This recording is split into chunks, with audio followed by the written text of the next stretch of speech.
Olá, eu sou Marcelo Martins da Fonseca, tenho 40 anos, sou aluno do curso de Artes Visuais da Universidade Cruzeiro do Sul e essa videoaula faz parte do Projeto Experimental 2. Já ouviu a frase "é na dificuldade que nasce a oportunidade"? Foi exatamente uma dificuldade que fez nascer a fase mais importante do cinema nacional. Sou condenado, mas tenho coragem! Entrego minha força ao meu santo para libertar o cinema novo. O cinema brasileiro até a década de 50 era voltado para o mercado comercial e imitava os filmes estrangeiros, principalmente dos Estados Unidos. Os filmes dessa época eram denominados chanchadas, que eram comédias musicais inspiradas nos filmes de Hollywood, e não tinha nada a ver com a realidade vivida pelos brasileiros.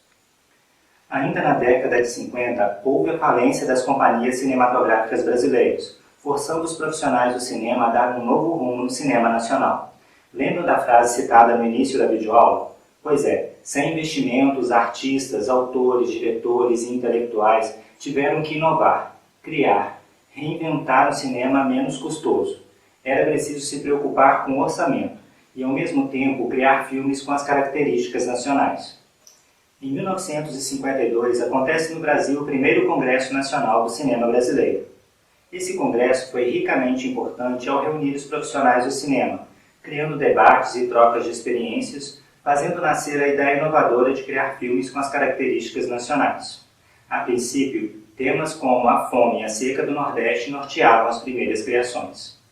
Em 1955, Nelson Pereira dos Santos, inspirado no neorrealismo italiano, cria o filme Rio 40 Graus, onde destacou os problemas sociais e os belos pontos turísticos cariocas, deixando um legado histórico para o Brasil, um marco inicial para a fase mais importante e impactante do cinema nacional, inclusive no mundo, o nascimento da primeira criação do cinema novo. Inicia-se com esse filme a identidade do cinema nacional.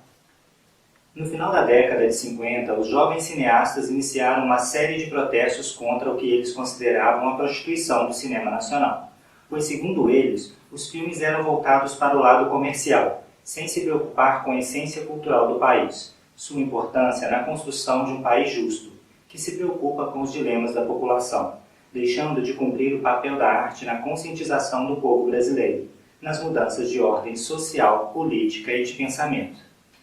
Era preciso mudar, mas mudanças assustam, chocam, e o filme Rio 40 Graus sofreu censura pelo chefe de polícia do Rio de Janeiro, pois retratava os problemas sociais que à primeira vista não era bom para o país sendo exposto nas telas do cinema. Devido à censura e às alegações de que o filme retratava os aspectos negativos do Brasil, houve um atraso na estreia, que aconteceu em março de 1956. O que acontece hoje com o cinema brasileiro, acontece com toda a cultura brasileira. Está chegando o momento da virada. Na periferia das grandes cidades, se formou um imenso público que os igopes da vida identificam como classe C e D, carentes do produto cultural. É o maior público e o mais necessitado, e em relação ao outro público, ainda não foi colonizado. O consumo dele ainda é a própria realidade. Enquanto os filmes tradicionais retratavam as vidas perfeitas de belos personagens, o cinema novo buscava retratar a vida real do povo brasileiro. Os cenários eram em áreas urbanas, praças e ruas, buscavam a vida no sertão e na favela, desempenhando assim o seu papel artístico, social e político. Os filmes dessa época tiveram uma importância significativa, pois se tratavam de filmes documentais. Os recursos financeiros escassos da época forçaram os profissionais do cinema a utilizar as câmeras de mão, o que dava uma ideia mais dramática e de realidade às filmagens. Segundo os historiadores, o cinema novo foi dividido em 3 fases.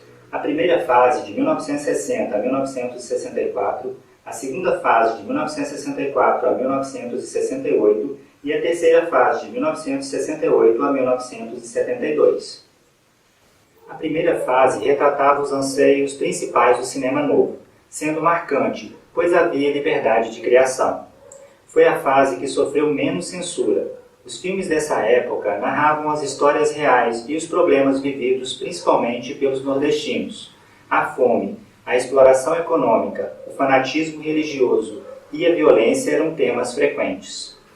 O filme mais importante dessa fase foi Deus e o Diabo na Terra do Sol, de Glauber Rocha.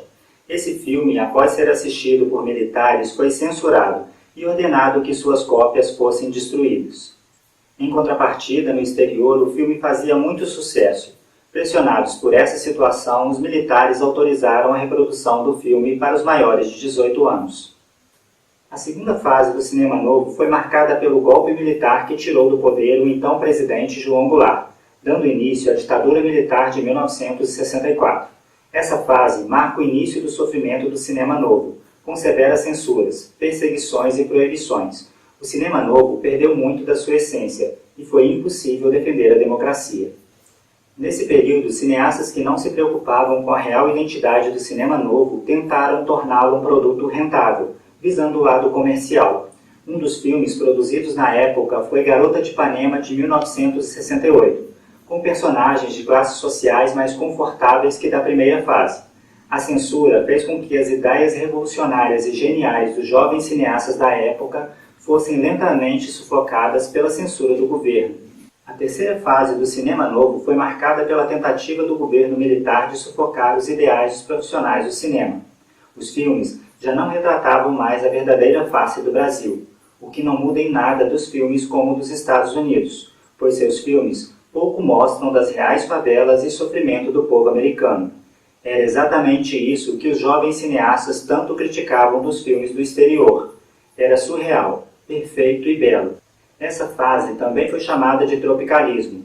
Nelson Pereira dos Santos cria o filme Como Era Gostoso Meu Francês, de 1971, onde o protagonista do filme era devorado por canibais, fazendo um paralelo metafórico de que o Brasil deveria devorar seus inimigos estrangeiros. O cinema novo foi reconhecido mundialmente pelos seus feitos. Originalidade e criatividade trouxeram para o Brasil um reconhecimento histórico e inédito.